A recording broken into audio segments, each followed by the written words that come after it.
Gimana sih sebenarnya hubungannya dengan Ismi Hidayat? Gimana? Aurel.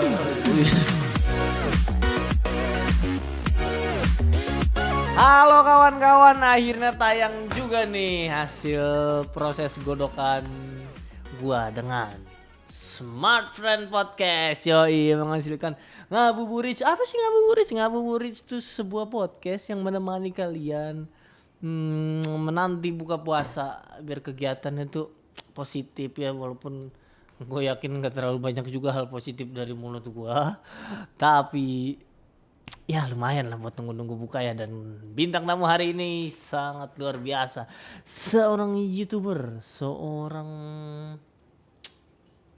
konten kreator, salah satu yang terbesar se-Asia. Siapa lagi kalau bukan Atta Halilintar. Halo, apa kabar bro? Halo, akhirnya gue ditanya juga dari tadi. Iya kan, sabar dulu kan, ada opening begitu. Ada openingnya ya.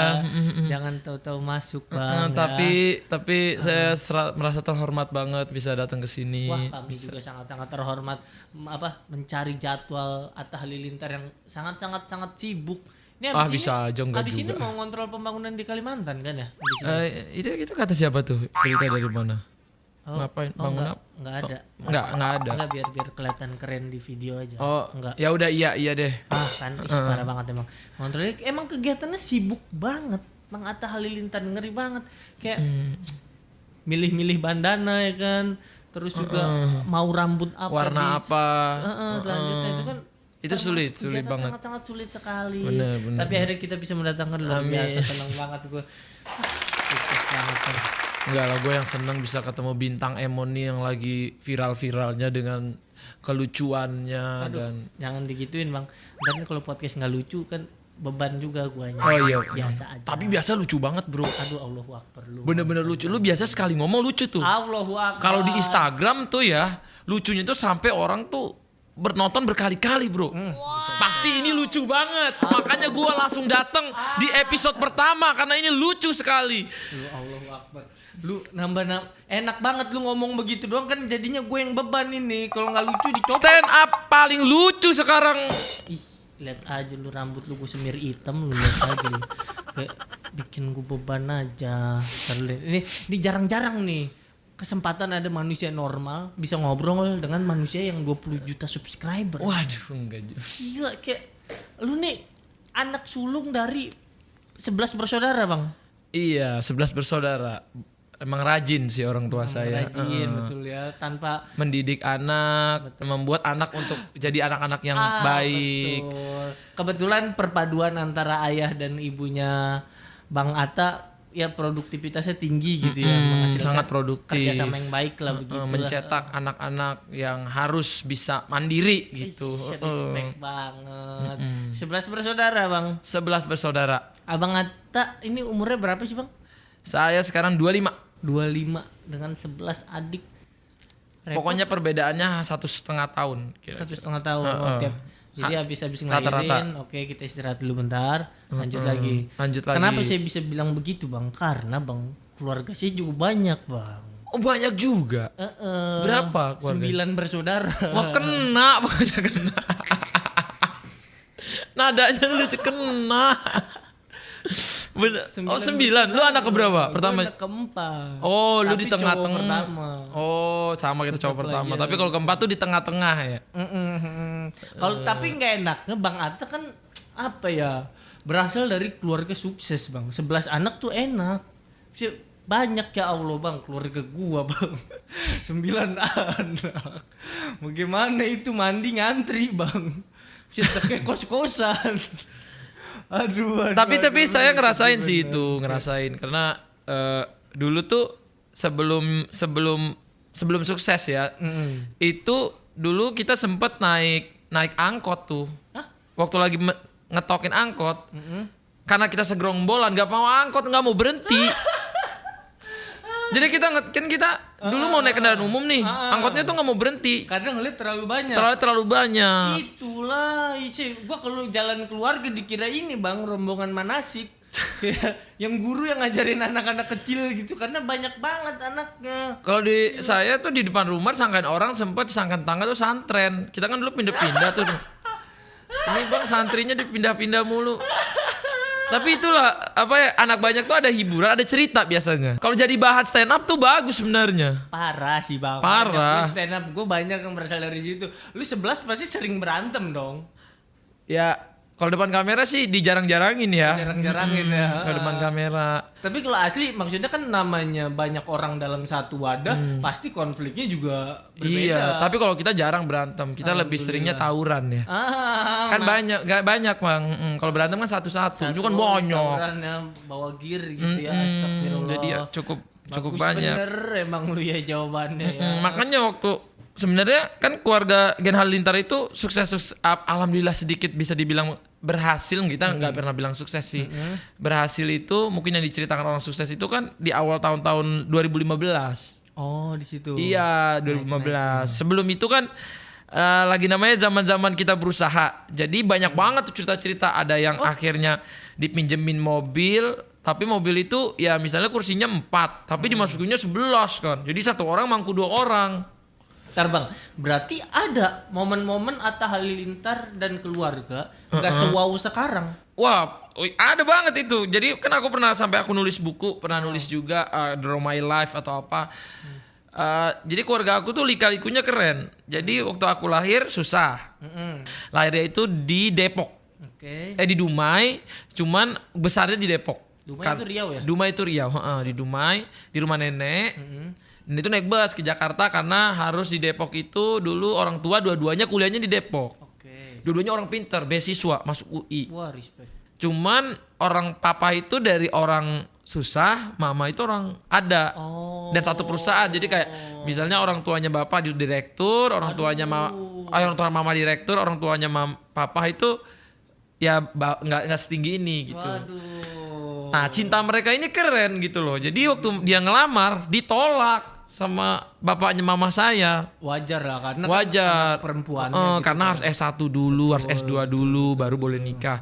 Tapi karena cintanya luar biasa mama saya ini, walaupun udah diancem nggak nanti mobil ditarik, rumah apa kartu kredit semua ditarik, apa fasilitas ditarik, dia tetap mau hidup susah bareng ayah saya. Ini jarang loh pasangan kayak gini. Dan lu tahu nikahnya di mana? Nikah massal.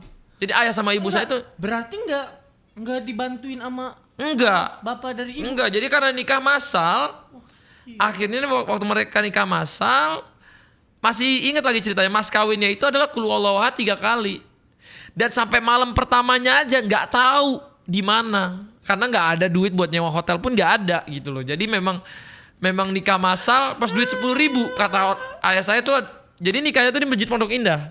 Nikah massal gitu rame-rame ganti-gantian. Nah itulah lahir dari awal mulanya keluarga Gen Halilintar. Makanya gue baru tahu tuh kenapa orang tua saya anaknya banyak. Karena memang mereka tuh memperjuangkan cinta itu susah. Jadi ini cinta yang susah, ditolak, baru setelah 2 tahun baru keluarga baik-baikan setelah membuktikan. Gila ternyata berat banget ya. Berat dulu awal-awal. Gue ngeliat cuma kilau-kilaunya Gen Halilintar kayak wah ini keluar negeri ternyata dulunya menempuh jalan yang luar biasa. Karena kita nggak bisa ceritain terlalu kesusahan di sosial media. Ketika kita menceritakan kesusahan tuh nggak ada yang nonton bro. Orang tuh pengen lihat kita tuh seneng, bahagia, punya ini punya itu. Kenapa? Konten yang kalau kita bikinnya berbau materi itu akan view-nya gede, tapi konten yang kalau kita tentang pelajaran, tentang motivasi, tentang pelajaran sekolah, tentang agama, pasti view-nya dikit. Kebanyakan ya, bukan bilang pasti, tapi kebanyakan. Tapi konten-konten yang receh-receh, yang prank-prank, yang gini-gini view-nya banyak gitu. Jadi nggak bisa dipungkiri memang masyarakat nggak bisa kita lihatkan susahnya kita ini itu nggak bisa. Dan berarti salah satu PR bagi para konten creator ya untuk mengedukasi, tapi dengan cara entertaining. Nah itu tapi tetap susah. Jadi karena mendidik dan entertain kan 2 hal yang beda. Kadang-kadang hal-hal entertain itu nggak semuanya mendidik kebanyakan. Namanya juga hiburan. Adanya orang milih hiburan kan salah satunya karena mungkin capek belajar. Iya. Masa jadi belajar hiburan belajar lagi. Makanya kadang-kadang kalau dibilang kita mau kontennya mendidik semua nggak ada yang nonton. Betul. Kalau hiburan juga kita bisa bisa juga dibilang oh masa kayak gini amat sih gitu. Padahal view-nya gede-gede. Nah itu dilema seorang konten kreator. Jadi yang menjadi PR-nya adalah kita harus meyakinkan masyarakat untuk merubah stigma agar lebih menghargai proses gitu kan. Bener. Karena siapapun termasuk Bang Atta dan lain-lain yang sekarang naik ada titik-titik gitunya ya Bang. Ada pasti, karena aku yakin biasanya kalau lahirnya itu seneng, nggak akan fightnya nggak akan kayak orang biasa. Karena Hustlingnya beda bro. Iya, Jadi kayak kerja kerasnya. Makanya gue selalu bilang, lu jangan kecewa kalau lu nggak lahir dari keluarga ada. Semoga keluarga ada itu datangnya dari lu. Gila. Iya. Jadi jangan nyerah ya kan bro. Betul. Kita kan banyak ngeluh, lu enak datang dari keluarga ini, gua kayak gini. Karena ngomong gitu lu nggak akan jadi apa-apa. Biar kita yang bikin keluarga kita ada gitu. Respect. Jadi kalau kita nggak bisa lahir di keluarga ada, paling tidak kita melahirkan seseorang dari keluarga yang ada. Ih, ngeri banget lu bro. Amin. Udah langsung pindah acara motivasi aja bang. Tapi kalau gua kebanyakan ngomong gini di YouTube nggak akan ada yang denger. Maksudnya nggak semua. Iya maksudnya makanya kita harus siasati di mana sih kita masukin yang mendidik, gimana sih kita bisa masukin motivasi, gimana sih kita masukin inspirasi, gimana sih kita masukin semangat. Tapi kalau kita ngomong banget kayak gini, nggak ada yang denger, turun view-nya. Berarti itu merupakan PR yang panjang. PR banget. Walaupun aku pribadi juga banyak sih perubahan di kontenku kan dari dulu mau ke sekarang. Ya kita kan selalu belajar ya. Dulu saya kayak ternyata gini, saya dulu aneh banget deh. Nah, iya. Gini, alay banget. Iya. Semua orang pasti ada titik di mana dia alay, di mana dia tidak baik, star syndrome, di mana dia masih pengen membuktikan, di mana dia nanti satu sisi in the end kayak apa yang kita capai ini kalau nggak bermanfaat buat orang, buat apa? Buat apa sih kita? Buat apa sih kita hidup? Kita bisa beli ini beli itu, apalagi kebahagiaan itu nggak akan habis, nggak akan puas-puas gitu. Pengen tuh nggak akan selesai. Tuh nggak akan selesai, itulah nafsu. Makanya sekarang mungkin diriku sendiri juga menetapkan gimana aku jadi content creator yang bisa bermanfaat buat banyak orang, bisa menghibur, bisa mendidik. Kalau bisa aku bisa dengan adanya konten-konten aku tuh bisa menghidupi membuka banyak lapangan kerja juga. Itu target hidup aku dari kecil soalnya. Karena kan subscriber lu kalau gue lihat ya bang, banyak yang dari kalangan muda ke bawah, di bawah. Itu kan berarti kan termasuk apa ya? Gue nggak tahu menyikapinya, mungkin bisa dibilang adik virtual lu ya. Lu juga tetap ada kewajiban memberikan contoh yang baik. Gimana sih bang rasanya punya tanggung jawab sebesar itu tuh? Sebenarnya kalau dibilang susah-susah gampang karena channel saya ini termasuk segmentasi tercrowded. Segmentasinya crowded. Jadi ada segala macam. Ada anak-anak, ada remaja, ada remaja tuh sampai mahasiswa. Sekarang channel saya tuh termasuk paling gede emak-emak. Sekarang nih sekitar 2-3 tahun terakhir, 2 tahun lah. 2 tahun terakhir tuh emak-emak lagi banyak. Karena mama sekarang udah mulai pindah nih dari suka nonton sinetron. Dari TV ke YouTube. Sekarang udah pada mama kan nonton YouTube. Betul. Apalagi dengan ada smartphone yang murah banget. Ih, parah banget yang Ion Plus itu kan. Iya, murah banget. Jadi mama di rumah lebihan sayur ditabung beli pulsa, langsung bisa internetan puas. Kenceng. Sering dimintain hotspot sama mama gua, tapi tetap lancar karena pakai Ion Plus. Bisa banget lu. Tapi emang iya sih. Gue juga sampai sekarang paling kenceng main game aja Mobile Legends smartphone. Bayangin aja kayak gitu mama gimana sekarang nggak pindah, Pak. Iya. Udah murah nonton YouTube, dia bisa nonton acara TV apa aja, nonton ini, nonton itu, nonton saya. Nah itulah membuat sekarang emak mungkin smartphone ini salah satu yang membuat emak banyak pindah ke YouTube. Kemarin pemenangnya aja kebanyakan emak juga. Betul, emak semuanya. Emak ini paling kuat bro di Indonesia. Betul. Setiap keluarga, setiap orang dilahirkan dari sebuah sosok bernama emak. Jadi emak ini paling kuat. Tapi emang seru sih kalau ngebahas segmentasi kan, karena gini, kadang-kadang misalnya nih kita bikin konten prank, itu kebanyakan yang nonton anak-anak. Kalau kita bikin konten talk show, motivasinya nonton kayak kemarin sama Sandi Uno, Pak Jokowi, sama orang-orang yang istilahnya yang pembahasannya tuh berat tentang bisnis, keuangan, itu nonton bapak-bapak. Tapi ketika kita drama percintaan sama keluarga, itu nonton mama. Dan itu semuanya berkumpul di satu channel. Makanya kita nggak bisa pastiin kan. Makanya kadang-kadang kok views di ini misalnya 1 juta, di ini 2 juta, di ini 5 juta, di ini 15 juta. Kok bisa beda-beda gitu bang? Ya karena tergantung segmentasinya, dia mau nonton yang mana. Hatta hari ini nguploadnya tentang mobil, oh anak cowok-cowok datang. Ya. Oh hari ini tentang sama keluarga, emak-emak datang. Ya. Oh hari ini kontennya. Jadi kalau misalnya gue sama keluarga belum tentu yang cowok-cowok ini mau nonton. Iya, Tapi kalau tentang otomotif, wah mobil sport apa? Lu ada Gitu loh. pikiran mecahin channel gitu gak sih? Ini channel khusus untuk otomotif, ini channel khusus untuk keluarga gitu. Jadi nggak berkumpul di satu itu. Kalau menurut gue gini, kan 1 bulan itu udah 30 hari. Ya. Kita bisa membidik banyak segmen sebenarnya.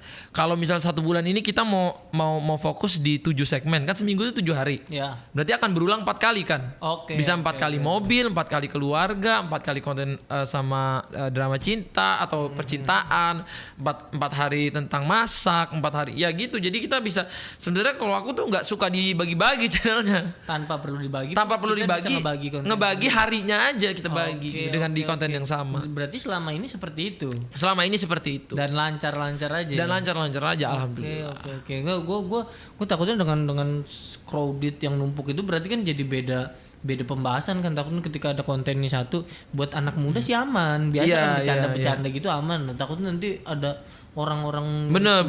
Lu pernah gak sih digituin? Pernah. Makanya sebenarnya gue itu termasuk kalau dilihat sekarang mungkin konten gue hampir 1000 nih. Konten lu 1000. Hampir 1000. Semestinya tuh ada lebih dari itu karena 500 konten udah gue delete. Karena tuh konten gue yang lama, yang gue dulu baru-baru nge-YouTube. Oh, yang 2 tahun tadi lu bilang. Bisa jadi 3 tahun, bisa jadi 4 tahun yang lalu, bisa jadi 5 tahun yang lalu yang udah gue upload. Dan di situ kan kita belum ngerti apa itu copyright, betul. Apa itu kadang-kadang candaan kita. Kalau sekarang kita masih bisa mikir nih, oh ini nggak baik, nanti ini nggak bagus, takutnya salah persepsi. Kalau dulu kan kita nggak tahu ya, masih awal-awal, betul, masih kecil-kecil. Terus tanggung jawabnya nggak sebesar sekarang. Kalau sekarang kita bikin salah, misalnya gue punya ratusan karyawan, semuanya kena. Betul. Maksudnya guanya susah, semua juga susah. Kalau dulu kan kita nggak ada beban. Gue yang ngedit, gue yang videoin. Kalau ada apapun gue sendiri doang. Gitu, jadi kita pendewasaan itu masih beda gitu. Jadi nggak bisa dibandingin. Mungkin kalau teman-teman ngelihat konten saya yang lama, konten yang baru, semua orang juga gitu sih. Semua public figure pasti ada di masa. Ada yang kejeblos narkoba, ada yang mungkin perceraian, ada yang hidupnya pernah ngapain, ada ya. Makanya gue juga sebenarnya nggak terlalu setuju bang ketika ada satu public figure masalah ini. Nah yang diungkit masalah-masalah dulunya. Iya itu. Udah ada perubahan kan itu. Udah ada perubahan, apalagi itu udah lama kan ngapain. Itu susah sih. Cuman ya semoga itu menjadi pembelajaran juga buat kalau ada yang masa lalu yang salah buat saya akan selalu minta maaf lebih baik. Berani untuk minta maaf itu kita harus gentle, kita minta maaf. Walaupun untuk kesalahan kita yang lalu kita minta maaf, ya kita harus berkomitmen sama diri kita, sama semuanya, sama keluarga, sama masyarakat juga nggak boleh ngulangin lagi gitu. Respect sekali. Dengan kekuatan yang besar datanglah tanggung jawab yang besar. Nah, beban terberat lu sebagai YouTuber yang terbesar di Asia apa nih bang? Ya itu tadi yang kita bahas, gimana kita bisa ngasih contoh yang baik. Takut apa-apa salah kan. Ngomong gini bisa salah, ngomong gitu bisa salah. Jadi capek banget. Wah, capek banget. Itu capek banget. Jadi nggak seluas kayak dulu gue bikin konten gitu. Dulu gue mau jungkir balik, mau loncat sana loncat sini terserah. Sekarang kita gini salah dikit, orang akan mencari sedikit kesalahan kita akan menutupi semua kebaikan yang udah kita bikin. Betul kayak seakan-akan kita wajib baik gitu. Wajib. Pokoknya depan kamera lu harus yang baik, lu harus sempurna. Enggak juga ya. Kulu Bani Adam khotoun. Artinya setiap anak turun Adam tuh pasti mempunyai salah. Waduh. Enggak, ini mentang-mentang episode pertama ada beginian, jangan ngarep episode selanjutnya ada. Enggak. Kebetulan aja kepikiran, nanti jadi beban gua kudu bawa begitu enggak ada. Tapi bagus juga itu, bagus. Iya, maksudnya setiap manusia kan pasti salah kan ya Bang. Lu berarti dengan beban konten konten kreator terbesar se-Asia, capek enggak sih Bang jadi orang terkenal? Ya kalau sekarang sih bukan capeknya, yang gue pikir lebih kayak apa yang gue bisa bikin gitu buat orang ya. Kalau capek tuh udah pasti capek, apalagi sebelum corona kemarin ya kan. Kadang-kadang tidur 3-4 jam, kadang bisa 2 jam. Mata tuh sepet, sampai saya pakai kacamata tuh salah satunya mata saya tuh sepet, depan mata saya tuh bawahnya hitam banget, gelap. Tahu kalau saya pakai kacamata, jadi saya udah nggak bisa fokus. Kadang-kadang terlalu banyak kerja tuh kita pressure kan. ini bukan pressure karena netizen nih, apa yang harus kita bikin besok, apa yang harus kita bikin besok. Beban dari seorang konten kreator Itu konten kreator itu, apalagi kan saya misalnya punya juga divisi dagangan yang berbeda. Iya. Misalnya ada makanan, misalnya ada restoran, misalnya apa, itu kan aku harus menghidupi banyak apa namanya karyawan. Misalnya satu toko ada yang 40 karyawannya, ada yang gini. Wah, ini kan harus aku pikir gitu loh. Betul. Kadang-kadang nggak misalnya kita punya 10 usaha, 6 ini bisa jadi bangkrut misalnya, atau enggak 6 usaha ini tidak menghasilkan. Berarti 4 usaha ini yang harus menutupi 6 usaha ini. Itu lu megang sendiri juga. Itu masih kepalanya masih saya. Jadi itu yang membuat saya kalau orang nggak tahu saya di luar, mungkin di depan kamera saya akan senyum terus. Padahal di belakang gimana saya berpikir, gimana saya susah tidur, gimana saya harus melupakan beban ini, itu orang nggak tahu. Itu makanya nggak keangkat. Orang Orang ngelihatnya kayak enak ya. Enak aja. Mobil sport. Bener. Rumahnya mewah. Ente tidak tahu tidurnya cuma 2 jam kayak main bola babak tambahan. Lu mah enak tidurnya 7 jam 8 jam. Begini gila 2 jam doang. Kayak padat banget kegiatan. Gue baru belajar mengenai konten kreator bang, baru mau ikut-ikutan dong, udah ngerasa capek banget. Apalagi lu yang udah banyak banget ininya, sampai setiap hari ada konten ini ya, bawa daily vlog gitu ya. Daily itu buat kadang-kadang kita nggak tahu kan ada ide apa aja nih pas kita lagi hari ini. Capek nggak sih diekspos mulu hidupnya? Ya capek sih. Kalau dibilang capek itu capek, tapi ini udah bagian dari kerjaan. Kalau gua nggak kayak gini, karyawan nggak makan. Iya ya. Dagangan-dagangan yang dipromosikan di YouTube nggak makan. Gua nggak peduli misal dia rugi, tapi yang gua peduli adalah kalau yang mereka itu nggak bisa digaji gimana, nggak makan. Kayak lagi sekarang nih toko semua tutup, tetap harus jalan gajian. Oh iya ya, waduh. Iya kan? Puyeng juga ya. Puyeng. Misalnya kita dulu tuh waktu kecil, gue cuman mimpi gue bisa kerja, karena gue kan nggak punya lulusan apa-apa, gue nggak punya kuliah. Gue waktu itu nggak mampu kuliah, SMA gue nggak mampu. Jadi gue habis dari SMP kan, gue harap gue udah gede bisa dapat gaji UMR, kayak juta udah syukur banget. Sekarang ternyata gue miliaran itu keluar dari kantong gue buat ngegaji orang lain. Padahal target gue dulu gue cuma pengen gaji. Jadi hidup itu bisa berubah, tapi ya itu kan beban jadinya.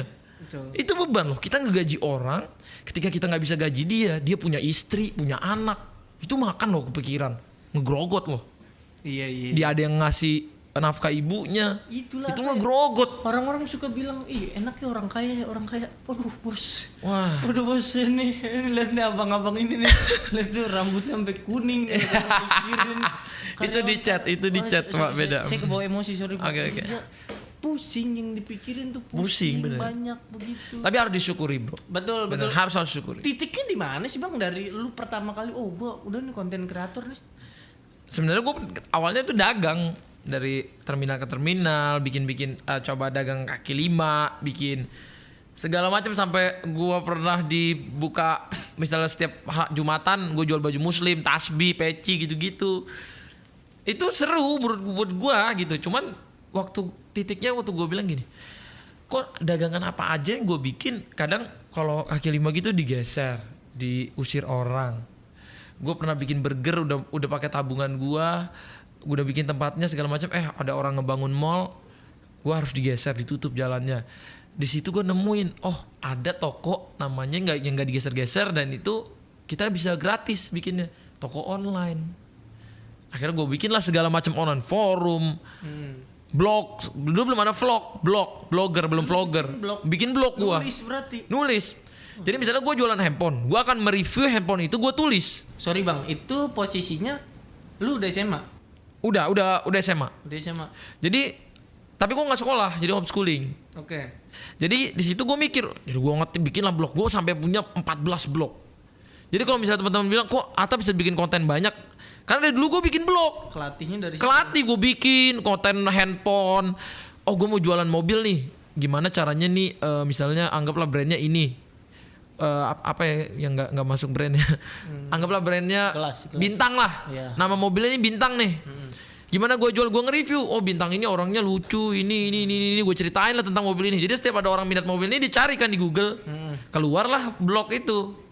Pas keluar blog di bawahnya, kalau Anda mau beli ada nomor ini. Itu taktik saya dulu, itu namanya clickbait zaman dulu. 14 blog dengan masing-masing blog kontennya berbeda. Berbeda. Itu gue bener-bener belajar walaupun nggak upload tiap hari, tapi semua blog itu gue isi, ada handphone, apapun yang gue jual gue bikinin blog. Berarti lu palu gada ya itu. Palu gada gue dari dulu gue kayak gitu. Jadi wah ternyata gue tanpa buka toko gue bisa jualan online. Orang mesen, orang datang ya kan. Lu belajar dagang dari diajarin apa gimana sih? Ya itu namanya tuntutan hidup bro. Adik gue banyak, orang dari SD gue nggak dikasih jajan, dan satu-satunya apa, dagang. Kerja nggak diterima, masih kecil, lulusan nggak ada, mau nggak mau jadi penjaga Indomaret aja gue ditolak kali bro, dulu masih kecil kan nggak boleh. Jadi gue mendingan jadi makelar waktu itu. Makelar mobil, jadi makelar lumayan, satu mobil gue bisa dapat 1 juta 2 juta ya kan. Waktu itu gue pernah jualan online, akhirnya nutup tuh 2 minggu gue bisa jual 10 mobil. Masih kecil, sampai orang lagi datang aja bingung, ini lu ngapain? Usia berapa bang? Itu gue usia berapa ya? 14 tahun apa? Itu gue jual mobil. Gimana prosesnya makelar tuh? Ada yang mau jual nih. Jual, oke, dia udah jual nih di koran-koran. Berarti nyari-nyari. Dia nggak laku-laku kan? Okay. Dulu kan orang nggak ada yang online kan? Betul. Nah, ini kantor Kaskus kan? Ini dulu gue jual pertama di Kaskus. Ada sejarahnya, lu lihat nama ID-nya Matasuk. Itu punya saya. Kalau orang Kaskus denger, itu gue jualan di situ mobil. Kalau masih ada previewnya di situ, gue banyak banget jual mobil. Gue taruh mobil, gue jualin di situ. Nanti gue blasting ke blog-blog, ke Facebook segala macem. Nah, ketika ada orang minat dia nelpon, datang. Kan gue suara gue belum gini kan, masih kayak anak kecil kan. Gue bilangnya gue ibu-ibu, biar dia percaya. Halo, iya datang aja. Wah, iya bu, dia percaya kan. Gue teranginnya jelas, gue baca dulu spesifikasi mobilnya. Pas dia udah terang, oke kita datang. Pas ketemu, mana tadi ibunya? Itu saya bang. Kamu yang jualan katanya. Masih bingung dia kan. Malah gue takut diringkes, dibungkus ya kan, sama mobil-mobilnya. Makanya gue selalu jual tuh deket pos sapam, deket apa, dia boleh lihat gitu. Yang pemilik mobilnya ikut juga sama lu? Dia ketemu gue yang jelasin semua. Dia aja sampai bingung-bingung, ini anak kecil kenapa lu yang jualan gitu. Ya namanya gue dititipin. Nah gue gak mau bawa orang-orang yang punya mobilnya juga, gak mau. Nanti penghasilan gue dipotong. Gue ada anak kecil, gue dikibulin nanti. Oh berarti gue kan perantara nih. Ya yang jual mobilnya set, udah lu diam situ, mobilnya dibawa dulu dijualin. Ya gitu. gue jual, taruh deh di sini. Nanti gue jualin online. Gue tokonya pokoknya orang datang. Nah alhamdulillah gue kecil-kecil gitu lepas. Jual mobil 1, jual mobil 2. Iya itu apa ya? Itu tanpa modal. Gue harus cari kan usahanya tanpa modal. Trik yang sangat sulit loh, walaupun cuma dibilang modal bacot doang. Iya modal bacot. Sulit. Sulit. Sesuatu, meyakinkan orang untuk beli nih ini. Sulit, nggak gampang. Mungkin orang lihat gue bisa ngomong bacot nggak berhenti di vlog itu mungkin karena dulu gue kerjanya jualan. Tapi itu seru sih bro, ya seru. Jadi itu kan salah satu cerita ya. Jadi gue seneng dengan ada cerita itu, jadinya gue sekarang gitu. Bang, sorry bang, ini ada yang skip nih berarti nih tadi. Saya dulu bikin blog. Nah jadi blog, abis udah jadi blog, nah disitulah baru eranya kan Twitter, terus Facebook. Tahun berapa sih?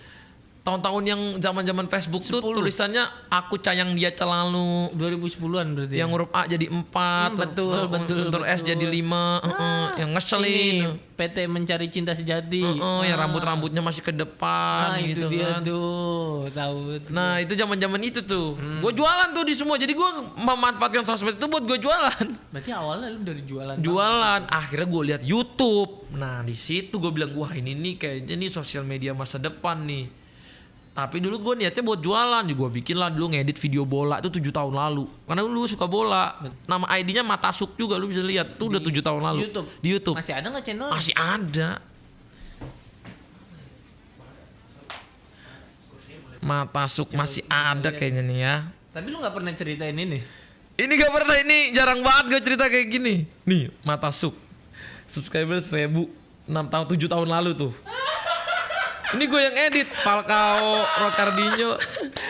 Mata tuh Muhammad Atta, karena gue dulu pengen jadi pemain bola kan. Jadi gue belajar dari ngedit tuh. Masih kayak gitu. Ini view-nya udah 1,2 juta dulu tuh. Matasuk Production. Oke. Ini dulu 7 tahun lalu, masih sendiri. Dulu mah zaman dulu kita YouTube mah gak ada penghasilannya bro. Itu emang seneng aja. Belum ada AdSense. Jadi tadi rencananya gue dari gue bikin aja dulu nih, nanti kayaknya ini masa depan gitu. Berarti hitungannya Lu juga bukan orang baru ya main YouTube ya? Iya, makanya kalau orang bilang, dulu anak main sore baru, gimana caranya gue baru, gue udah dari, cuman memang gue naiknya telat. Misalnya kalau kayak Bang Radit tuh naik memang di 7 tahun itu dia udah naik. Iya betul. Di tahun-tahun itu, di kayak 5 tahun lalu tuh Bang Radit, dulu banyak ada Skinny, ada abang-abang yang hebat duluan tuh udah lebih naik. Cuman dulu aku masih ecek-ecek gitu. Tapi untuk dikatakan anak baru ya, buktinya valid ya kan? Gue udah bikin dari lama gitu. Oke. Dari itulah kenapa kalau ditanya alasan bikin YouTube, dari dagang, bukan memang mau jadi YouTuber. Dari dagang, cuman karena mau munculin muka sendiri udah nggak pakai ID ini, bikinlah channel ini. Oh berarti pas lu memunculkan muka sendiri, tetap awalnya itu dagang. Dagang. Jadi kayak aku dulu video-video awalku tuh review barang. Tapi kok setiap gue upload view-nya kecil. Jadinya agak gede kalau gue ngebahasnya soal entah soal keluarga, entah soal gue nge-review mobil, bukan mobil gue dulu nggak punya mobil kan, jadi gue nge-review aja nih mobil keren banget, gue ke showroom, gue inget banget dulu nama judulnya apa, Gen Halilintas atau Atta main ke showroom mobil, nah itu view-nya gede.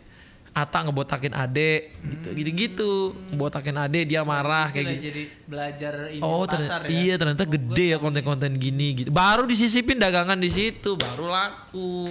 Oke begitu. Itu seru deh pokoknya.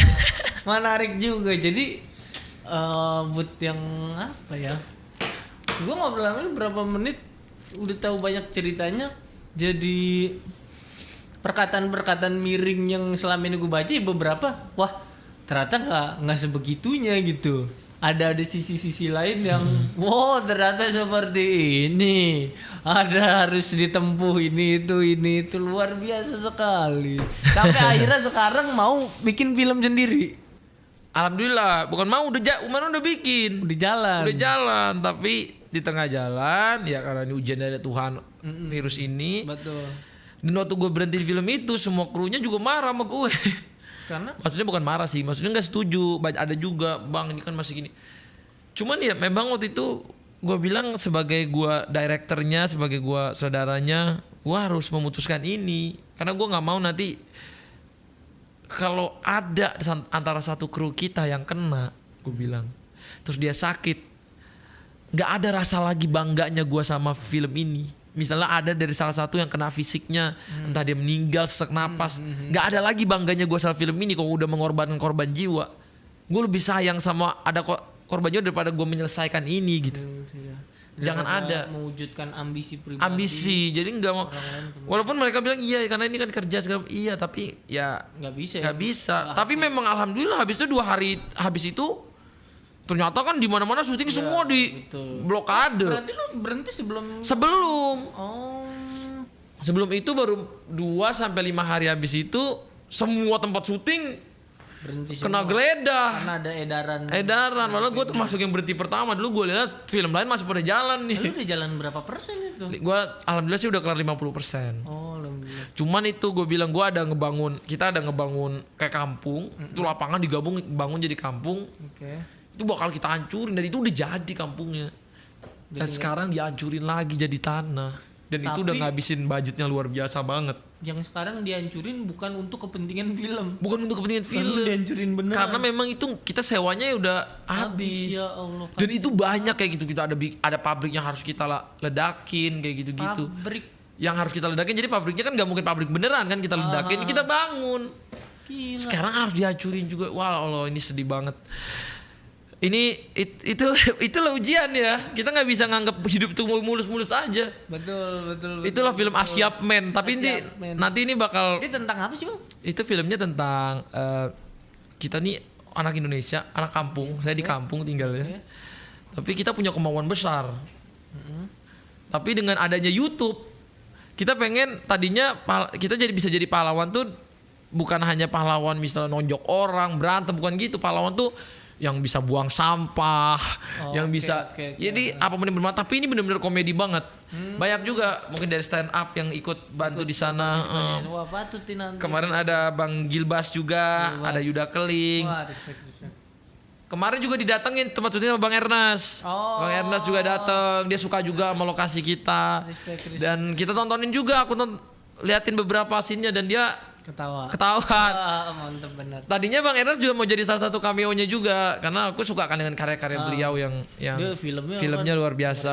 banget, ya. Jadi ya istilahnya dengan adanya kayak gini tuh nggak berhenti belajar lah. Apa aja gua pelajarin gitu. Betul, apapun. Selagi kita masih muda, pelajarin apapun. Jangan takut gagal, belajarin terus. Apapun badainya tetap hadapin aja. Berarti ini untuk jadwal tayangnya juga jadi berubah. Jadi berubah. Mestinya lebaran ini. Harusnya Habis lebaran nih tayang, tapi banyak juga sih yang kecewa penonton udah nungguin film ini tapi mau gimana ya kan. Iya, biasanya film-film gitu atau apapun itu kan promonya udah jauh-jauh. Udah jauh-jauh hari dan dari lebaran nih mestinya udah libur sekolah. Tapi kalau misalnya filmnya bisa tayang juga kan bioskop orang nggak bisa datang, sama aja. Iya, emang gara-gara corona nih, aduh itu. Makanya bikin DPO lagi dong. Ya, DPO. corona. Nanti dah, gue takut dibilang inian, manfaatin momen bla bla bla. Ih, namanya kan itu curahan anak muda, ya kan? Cuma ya nantilah lihat nanti. Oke. Lah. Itu kan di film itu gue berapa kali lihat di story lu atau story yang berpartisipasi di sana ada ini ya, Aurel. Ada. Ihiu. Bismillah 3 kali bisa kali. Hiu. Iya, dia jadi apa dia, Bang? dia di sana jadi perannya namanya Aisyah. Aisyah itu Sebelum lagu Aisyah si Bunda Aisyah istri Rasulullah viral itu nama Aisyah tuh memang dia namanya Bunda Aisyah aku kasih. Karena aku tuh ngefans sama Siti Aisyah. Jadi waktu bikin cerita itu kita diskusi untuk keluar nama Aisyah aku sangat setuju gitu. Jadi jangan ngira itu manfaatin trending. Enggak, bukan. Itu sebelum lagu itu trending itu udah namanya Aisyah. Takutnya dia bilang gitu tapi alhamdulillah itu ngikut aja kok tiba-tiba jadi trending nama Aisyah. Aisyah ini dicerita sebagai apa, Bang? Sebagai ibu pesantren. Oke. Dia yang ngurusin anak-anak yatim piatu. Yang anak yatim piatu ini memang dia yang ngurus segala macam. Nah, saya ini siap main juga sebagai yang suka bawain minuman apa kayak gitu-gitu. Dan ini terjadilah drama percintaan di situ. Terjadilah pandangan-pandangan yang berarti menggoyah hati. Itu cerita di filmnya terinspirasi dari dunia nyata bagaimana? Iya agak iya. Gimana sih sebenarnya hubungannya dengan Ismi Hidayat? Gimana? Aurel. Jangan mentang-mentang ungu disama-sama. Dong nanti ada yang marah.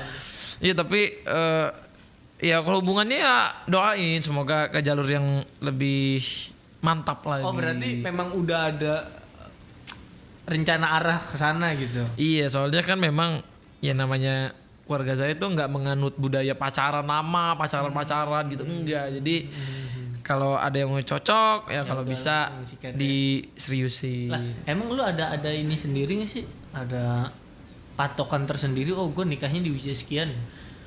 Nggak ada sih sebenarnya patokannya. Kalau udah jodoh datang ya udah gitu. Siap. Dan bener lu tuh. Lu kapan? Gue mesti nanti gua. Kayak tadi gue lihat ada yang apa? Ada yang nemenin. Ada lah banyak ini kan kita kru banyak semuanya nemenin. Tapi tadi ada yang duduk Udah, berdua. Jangan coba nanya-nanya. Gua hostnya di sini. Oh iya salah. Ya, lu jadi serius juga ini sama ini? Iya kan udah bilang. Oh main-main doang. Nggak usah diarahin begitu kan gue bilang udah gue aja yang nanya. Oh iya. Dah Aurel udah. Gitu aja. Pokoknya didoakan semoga ada ya berkembang ke arah yang jauh lebih baik lah amin, ya. Amin. Man juga udah itu ya sempat main ke rumah calon mertua. Oh udah dong. Kan kalau dibilang udah setuju dia calon mertua. Soalnya kalau menurut gue cowok yang gentleman itu kalau ngajak jalan cewek itu dia harus kenal sama orang tua ceweknya. Izin sama itu baru namanya cowok. Tapi kalau cuman datang jemput depan gang. Jemput gang. Weh sini jangan ketahuan. Aduh. Bawa pulangin gak jelas kapan kalau disuruh pulang sendiri lu naik ojek sono. Waduh itu. Aduh itu kan. Sangat. Kita tetap harus tata krama sebagai lelaki itu ada. Nah, ini dia. Bilang ke orang tuanya gitu. Bu, saya mau main. Walaupun misalnya lu belum berani nikahin dia, paling enggak misalnya main. Bu, izin ya. Saya main sama dia. Saya nih ingat muka saya tinggalin sini anak ibu gitu. Pokoknya saya akan bahagiain anak ibu hari ini misalnya atau apa gitu. Gila, mau kita ajak jalan gitu. Gitu. Laki. Respect. Kan laki yang dipegang apa? Tanggung Nah jawabnya. itu dia. Apalagi yang bisa dibanggakan dari laki selain Tanggung omongannya. jawab. Tanggung jawabnya gila. Subscriber banyak, attitude juga. Aduh, bisa ini yang gini-gini jilatnya jago nih gini-gini. Yo dong, ayo kapan gue diajak? Halo. Gak biasa itu ujung-ujung dari sebuah penjilatan adalah ngajakin project kan. Iya, nggak apa-apa. Siapa tahu kan ada sama bintang Emon, ada project kan. Smartphone ini Betul. banyak loh projectnya. Kacau. Kalau ada keliling Indonesia, ada Siap, apa? Ya kan? serem banget, Bang. Lu bagaimana cara menjaga konsistensi dengan subscriber yang begitu banyak, Bang? Konsistensi. Gue pernah ngobrol sama siapa ya? Oh, sama Om Deddy. Kunci sukses di YouTube adalah konsistensi. Kata Om Deddy. Nah, lu kan gue liat nih buset dah. Tiap hari ada aja kontennya. Gimana sih rahasianya, apa sih lu menjaga kuas-kuasan agar tetap konsisten lancar gitu? Itu dia rasanya sebenarnya konsistensi. Itu kayaknya dulu awal-awal YouTuber nanya tips menjadi YouTuber tuh adalah konsistensi. Awal-awalnya jadi cuman ketika sekarang sudah banyak juga YouTuber bilang, "Saya udah konsisten, Bang. Kok nggak naik-naik?" katanya. Oh. Karena lu nggak jadi diri lu sendiri. Kayak lu misalnya nge-stand up bikin DPO, menurut gue tuh lu udah jadi diri lu sendiri. Jadi nggak ada yang sama kayak lu. Mungkin terinspirasi sama stand up yang udah lebih duluan, yang udah lebih senior. Tapi lu jadi diri lu sendiri dan lu jalanin konsistensi lu dan selalu belajar sih. Minimal kalau nggak mencapai target yang diinginkan juga ya puas dengan karya sebagai diri sendiri gitu kan, Bang. Tapi karena pertanyaannya gimana cara menjaga konsistensi adalah kita harus tahu saat niat kita memulai itu apa, Bro. Kan dulu kan. Oh, niat gue dulu pengen ini. Kita liatin kadang-kadang kita setelah udah konsistensi kita di zona nyaman kan. Udah nyaman nih. Gue udah bisa dapet ini bulanan udah aman lah ini udahlah. Nah, zona nyaman ini yang nggak boleh ada dari orang yang mau lanjutin konsistensi itu. Zona nyaman sebenarnya nggak aman ya. Nggak aman. Ketika lu dapat zona nyaman, salah kalau wah kerjaan gue udah aman ya udah gue gini aja. Jadi lu nggak berkembang, nggak mau belajar hal baru. Ibaratnya lu kerja di kantor aja, ketika lu di zona nyaman, bos lu liatnya kayak oh udah lu di segitu aja, gaji lu nggak naik-naik, pangkat lu nggak naik-naik. Karena lu nggak bikin terobosan sesuatu yang baru di kantor gue misalnya. Tapi giliran dia mau terobosan, oh dia kasih bonus ini, dia pantas naik jabatan, oh dia bikin ini, bikin itu gitu. Jadi apapun yang ada di zona nyaman di pekerjaan tuh nggak akan bagus. Jadi syarat konsistensi itu tetap berjalan adalah jangan ada di comfort zone itu. Jadi jangan selalu sampai belajar. ada di comfort zone ya. Kecuali kalau lu mau nyaman dalam berinternet ya jawabannya apalagi selain Ion Plus yang mendapatkan bonus kuota tahunan hingga 50. Sedap, mantap sekali. Bintang Emon. Brand ambassadornya jangan keganti ya. Jangan kalau bisa. Bang Atta, lu main TikTok gak sih? Main, semua orang main TikTok. Dulu semua orang bilang TikTok alay, tapi semua orang sekarang itu main dia. TikTok. Dulu ledek-ledekin kan semuanya. Sekarang Justin Bieber aja main TikTok Oh iya? loh. Oh, Wah, politikus dunia juga main Semuanya TikTok. main TikTok. Berarti iya. sesuatu itu bergantung juga kapan waktunya. Nilai sesuatu itu bergantung. Dulu kan nilai TikTok iya diledek-ledekin mulu kan. Sekarang nilai TikTok siapa yang nggak make kan? Berarti kan Sekarang orang bikin apa aja di TikTok. Walaupun gue jarang upload tapi main gue. ada akun lu sendiri. Ada. Apa sih ini? Udah lumayan lah. Baru 2,9 juta lah. Enggak follower. bos. Itu bukan baru ya. Tolong. Mohon maaf ini. Maksudnya 2,9 mau semangatin lu biar lu bikin juga TikTok. Siapa tahu ada sih TikTok versi stand up comedian tuh. TikTok gue. Hatta Halilintar. Ada kan. Sekarang berarti lu kalau gue tantang buat berdansa. tapi gue nggak bisa joget. Bro, tenang. Apa gunanya gue di sini? Selain Guru dansa. nemenin lu nggak bisa juga. Ya, Kita nggak sendirian kalem bos. Kita di sini udah nyewa koreografer. Wih keren. Ngeri dia tuh. Bener-bener keren Smartfriend ini. Keren ngeri banget nggak tahu lagi 13 GB bonusnya setahun tuh. Aduh. Ini bener-bener Ion Plus anti was-was ya. Bahwa ini koreografernya kayaknya apa ya? Gimana sih jogetnya? Gue tuh TikTok gue semuanya nggak ada yang joget. Isinya tuh ngobrol atau sama keluarga tuh. Di sini. Tuh, yang gampang-gampang Yon. Belok kanan, belok kiri. Yang gampang-gampang aja, nggak ada yang ribet-ribet. Lo harus joget, wahai Atta Halilintar ya. Jangan manja-manja lu. Ya udah lu yang ngajarin deh, gue ikutin apa aja gerakan lu. Ayo. Mulai. Iya, ntar dulu. Kita sambil berdiri biar enak. Ayo, set. Ion Plus Go! Smart Friend Ion Plus bonus kuota mingguan dan aktifnya 1 tahun beneran. Ion Plus kuota anti was-was. Iya, tapi tadi setelah Bang Atta Meliuk-liuk seperti tarian-tarian di TikTok emang bener udah ngevlog aja Bang. Iya ngevlog aja udah. Bener ya, sama. Memang aduh udah.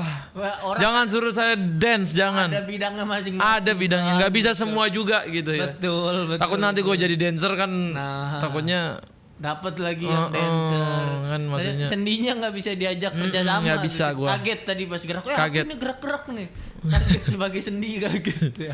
Bener, Terima kasih Bang Atta telah Thank you, hadir di thank you sini. banget juga Menemani Bintang Emon. teman-teman untuk berbuka puasa, menjelang buka puasa ini udah main-main membagikan kisah inspirasinya yang mungkin buat beberapa bagi kita baru denger, oh ternyata Atta Halilintar pernah seperti ini, luar biasa. Terima kasih sekali. Thank you sama-sama inspirasinya. bro. Respect, Oke. respect. Karena ini juga udah mau azan ya, kebetulan ya.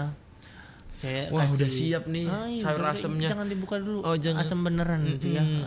Ya, terima kasih teman-teman. Pokoknya selamat berbuka. Jangan lupa saksikan episode-episode selanjutnya dari Smart Friend Podcast Ngabuburit. Rich, yay. Hey. Nah, itu nggak ada tagline emang. Oh nggak ada. Gua Kan anti was-was. nggak, bukan itu kok requestnya. Oke. Pokoknya ya itulah adalah ya. Pokoknya- Belum pernah kan nih podcast ditutupnya nanggung. Belum. Ini dia sekarang pertama kali.